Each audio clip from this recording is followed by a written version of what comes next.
Do you guys support Biden's plan, or is this not such a good plan because it seems everybody doesn't like it, right?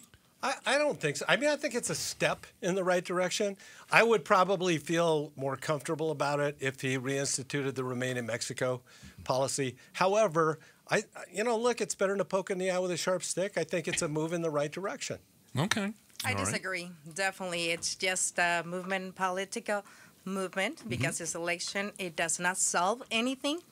It's just a Band-Aid, under his name, or, just to have something to speak more and show that he's actually doing something when nothing has been done. That's not the solution for the immigration problem. It's been broken. I've been in this country since 1990 and haven't seen no change, so this definitely is not one. Does it slow it down, though? Does it slow people coming into Arizona? Does it slow it down? Because it certainly makes it tougher. This app is garbage, by the way. Yeah. It doesn't work very well. That's the problem. The app's going to crash, and nobody's going to be able to access it. That's the government for you. Get a low That's cost, the but it was a low government bid. for you. It was a low bid. Remember when the Affordable Health Care Act, the first app that they brought out, and it crashed? And the websites didn't work. It's just government doesn't ever do anything well. Yeah, kids trying to go to college right now can't get their FAFSA in. These are the kids. Right. They know how to use the apps. Right. They are the apps. Right. Stacey, Democratic strategist, you like this or no? You like this plan? I think something needed to be done, but the first time someone gets around these rules, it's a huge liability for the president and the Democrats writ large. How's the liability? Someone will get through. Someone will not go on the app. Someone's going to walk right through the wall. They're going to have a nice big open hole. Okay. And Biden's new rules won't work either. And so I think that is a huge political liability. I got a question, and the way I read it, and again, if I look at the law, just the law, you can like it or not, and we looked the it up, law says that anyone who sets foot on U.S. soil can claim asylum. Not true. But that's what the law says. Full stop, period. I don't care. It doesn't care if you jump over a wall. Doesn't care if you swim in. Doesn't matter if you come through a port of entry. That's what the law is. You can claim asylum. Right. But the fact is, you still have to go through the judiciary process. Right. And that's the problem. But don't because you think they're being called back to court like a year and a half later. But don't you think the courts are going to look at this like they did when Trump tried to do it and say, you can't stop people from applying for asylum, full stop, period. They very well could. Because this isn't that much different from what Trump did, right? They very well could. 2018, I want to say, and it was even upheld on appeal. But just think about it. So you have all that, because I travel back and forth on the border a lot, and I get to see what really is going on there, right? Sure. Just by crossing the border back and forth. Imagine this delay in the process, which is from 4,000, I believe, daily to 2,500. 2,500. Max. Honestly, make the mess. It's not a solution. And what's going to happen to the border? What's going to happen? The implications happen on both sides of the border because of people are not going to go back to their home countries. They're going to stay there. The health issues, the implication, economic, and you name it, the crime issues in many aspects. So I think it was definitely not the right move.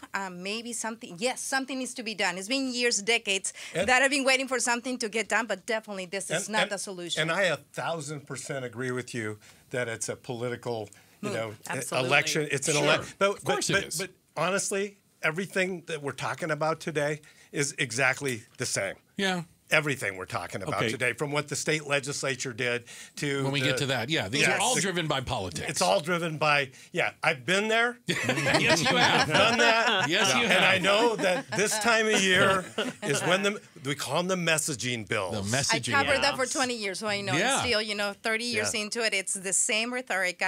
Immigration and pro-life or against, or pro-choice always has a good balance in the ballot at the voting polls. You know that. So those are the two topics that you would see nonstop, but nothing gets resolved. All right, we are in the war room. Matt Salmon is with us. Stacey Pearson is with us. Marty Robigo is with us. Mari, does the Latino community see as the biggest problem with what we've got going on? I cannot speak this? for all the No, of course community, not, but I'm speaking as part of that community, Yes. and we're very complex. There's a lot of division also in this topic. There's a lot of people that are wanting to see a solution. As an immigrant myself, I hate to see what I get to witness when I cross the border back and forth to Mexico. It's devastating. It's being just human to see those families, to see those kids there, and I believe when it comes to politics, people forget that you're talking about human beings, right? So you're focusing on what to get out of that political movement, but in the process, you're doing a lot of damage, and you're not bringing a solution on either side of the border. The community is very divided. I don't think they see this as a solution. I don't see this as a solution, speaking for myself. The Biden plan. Biden plan, definitely. And, when we're talking the next half hours, it's the same thing. They're Band-Aids. They're just political moves, but no solutions whatsoever on the broken immigration system that we have in this country. And let's be real. We need the labor force of the immigrant community. We need workers. Absolutely. I mean, that cannot exist. I mean, it's a fact. I'm a business owner, so I know. And I don't want to go back to the days of SB 1070, not only in Arizona, but in the country at whole, and the impact that we're having on budgets, all of us, in many ways. Yeah. We desperately need a guest worker program. Agreed. Across the country. 100%. And I've been a big supporter of the visas for the high-tech folks, too.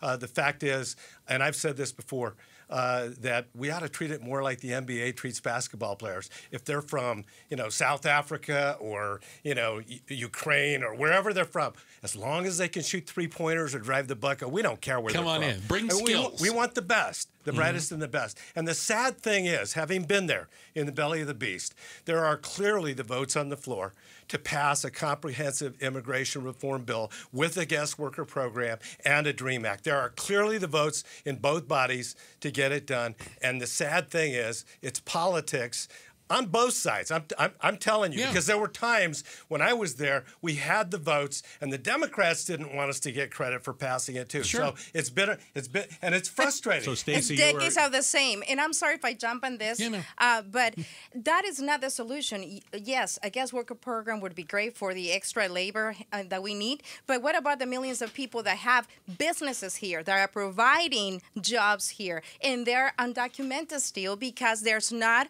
an immigration reform where they can get legalized, but they are also contributing to our economy, and they're the ones in our service industries, and you name it. So we cannot get one without the other one. You cannot do that. So one of my really dear friends from Florida actually sponsored legislation. He's from Cuba.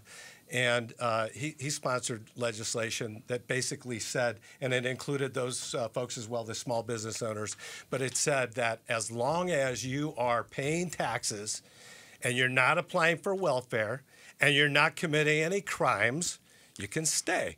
I got to jump in on the this minute one. that you apply for welfare, no, I'm sorry, I got welfare you. is for American citizens. Yes, but End of story. undocumented person cannot get welfare. Right. I mean, that is being proven. Well, you know what? So Theoretically, they may not be able to get welfare, but I'm here to tell you they do. How? Fraud.